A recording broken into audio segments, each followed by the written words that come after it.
Kerbals. Why did Kerbal ever dare to reach for the stars? Was it for glory? Was it for science? No, it was to get that Kerbal. Fiverr, Morgan Freeman, out.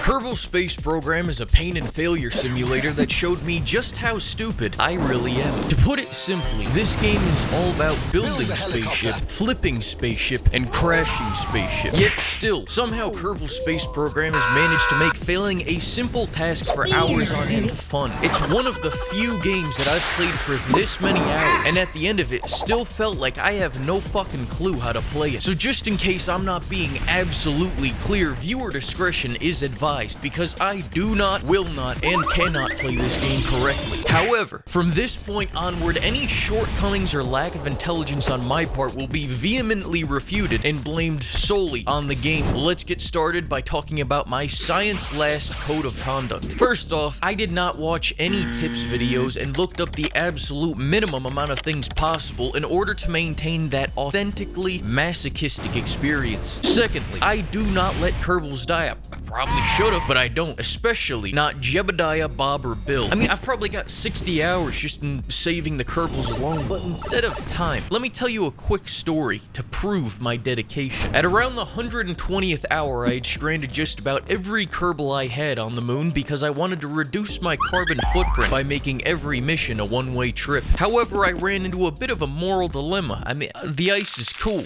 and I like the penguins, but I'm all out of human sacrifice.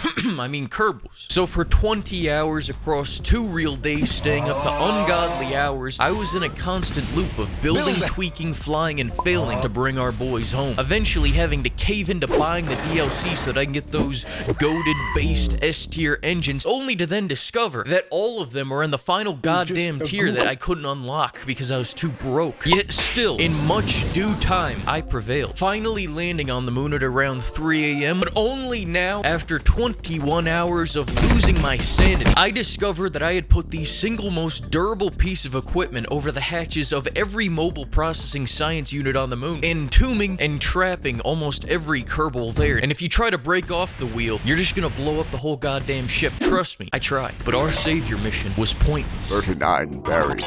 I guess this is it. Look at the stars, Shib. Look at the stars.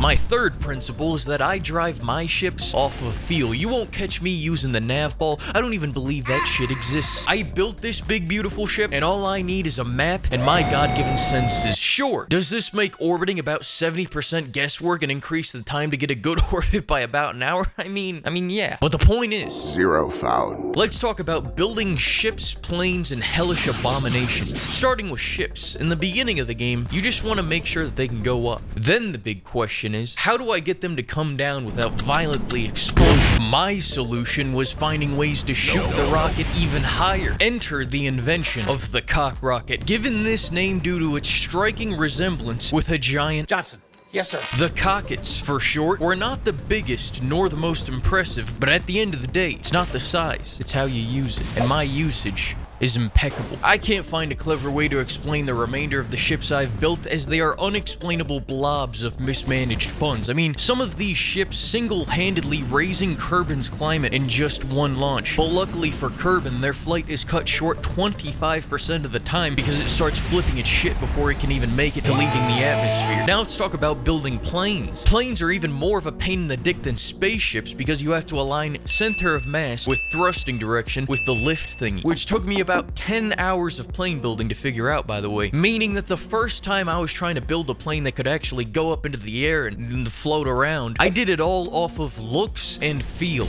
Trial and error, and oh, it's error. Then another half hour of crashing and flipping that, and I had finally created what's technically known as a semi-functional plane, which I proceeded to fly for a real hour across the ocean just to complete one mission. Listen, my favorite thing to build, though, is neither plane nor spaceship, but ungodly creations straight from the depths of hell. Allow me to walk you through a few of my favorites. First, there's the AC-130 Kerbal Smuggling Car. This bad boy can fit 100 Kerbals and can fly exactly 0 miles. The Lean Copter, another classic. People don't know the amount of impressive engineering that goes into making a helicopter this advanced. The Lean Truck. That feeling you get when your best buddy puts his hand on your thigh. The simp car, powered alone by the desperate hope that their queen will one day look their way. And of course, the executioner. Sometimes the Kerbals get out of line, you get it. Sometimes they struggle to follow my very clear rules. For example, this Kerbal said that Morbius actually, get this, was actually a bad movie and that it didn't get 200% on Rotten Tomato, a direct violation of Rule 35. Any last words, you filth? I'll more be seeing you in hell. Witness the origin of a new Marvel legend. You're gonna run. Morbius, get it now on digital. Now let's talk about the flying of these demonic vessels. You know, scratch that, and never mind. I wrote a whole lot about flying, but listen, you really shouldn't take any of my advice about flying. I wouldn't even poison your mind with my strategies on flying, although I guess I have a little bit. But now, landing. I'm the best there is at that shit. To start, landing a spaceship is a matter of bringing it to a complete balance. Not moving in one direction or the other, but mastering the art of stillness until you can gently land and accomplish whatever dumbass mission you're there to do. In contrast, landing planes is finger-licking fucky-wucky. Not only must you find a decent flat land to land at, which it's bold to assume that I even have fuel when I go to land, but you also have to slow down your plane to the exact right speed and manage your altitude just right. Then you need to suspend into the landing at just the right angle so that you don't faceplant into the goddamn dirt. Don't even get me started on the trees. No! The goddamn trees are fake holograms deployed by the government to trick us into thinking that oxygen is real and that we only just live in a big simulation. Let me ask you this. You ever seen a baby tree? Boom! I can blow your goddamn mind.